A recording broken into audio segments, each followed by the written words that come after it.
Hello বন্ধুরা, welcome to my channel cooking knowledge. আজ চলে এসেছি আপনাদেরকে ভর্তার আইটেম দেখাবো বলে। প্রতিদিন তরকারি খেতে খেতে যখন মুখে অরুচি ধরে যায় তখন এই ভর্তাই হচ্ছে আমাদের একমাত্র ভরসা। চলুন দেখিয়ে দিই আমরা কি করে খাই বেগুনের ভর্তা। প্রথমে আমরা একটা বড় সাইজের বেগুন নিয়ে নেব। বেগুনটাকে আমরা খুব ভালোভাবে ধুয়ে নিয়ে তার মাঝখানে চিড়ে দেব। তারপর বেশ খানিকটা সর্ষের তেল নিয়ে এর চারিদিকে গায়ে ভালো করে মাখিয়ে নেব।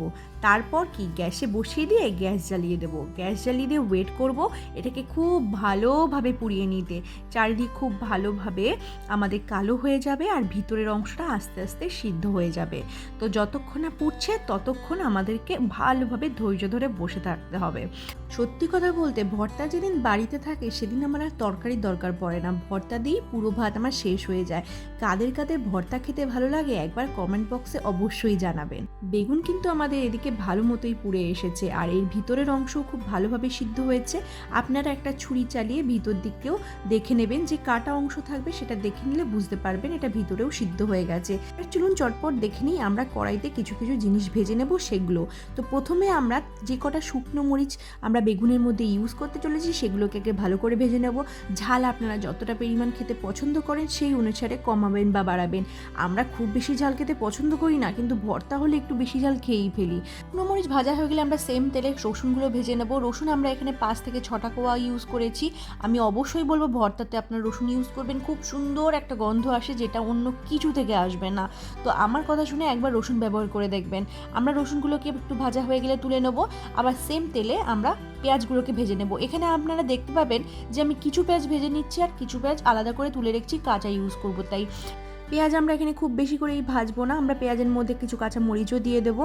আমরা এখানে শুকনো লঙ্কাও ইউজ করব আর কাঁচা লঙ্কাও ইউজ করব। আপনারা চাইলে দুটোর মধ্যে একটাও ইউজ করতে পারেন, কিন্তু দুটো ইউজ করার টেস্ট আলাদা। আপনাদেরকে সব পরে বলবো, তার আগে এটা চটপট করে ভেজে নিই চলুন। পেঁয়াজটাকে আমরা হালকা একটু লাল লাল করে ভেজে নেব আর তার সাথে কাঁচা লঙ্কাগুলো একটুখানি ভেজে নেব। সব ভাজা হয়ে গেলে আমরা পুরো জিনিসটাকে তুলে নেব। আমাদের কিন্তু মোটামুটি এখানেই কাজ শেষ।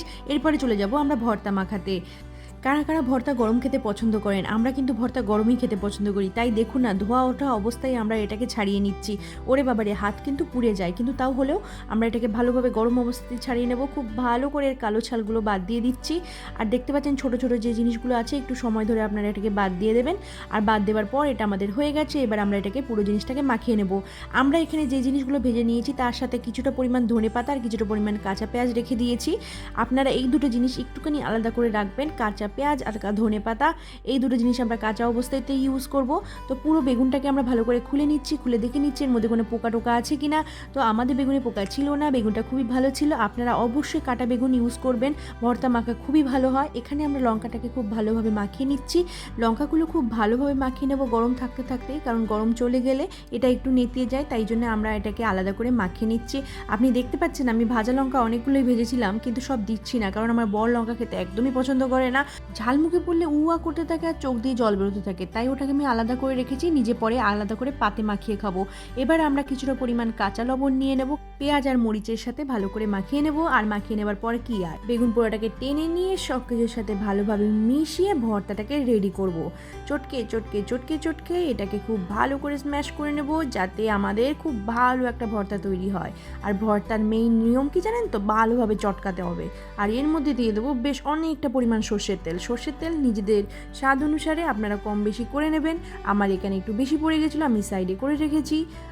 তো এখানে আমি পুরো ভর্তাটাকে খুব ভালোভাবে মাখিয়ে নিচ্ছি। ভর্তাটাকে মাখানো হয়ে গেলে আমাদের ভর্তাটা কিন্তু খাওয়ার জন্য একেবারে রেডি হয়ে যাবে। এই ভর্তাটা কেমন লাগবে খেতে আপনারা কিন্তু গরম ভাতের সাথে খেয়ে অবশ্যই জানাবেন।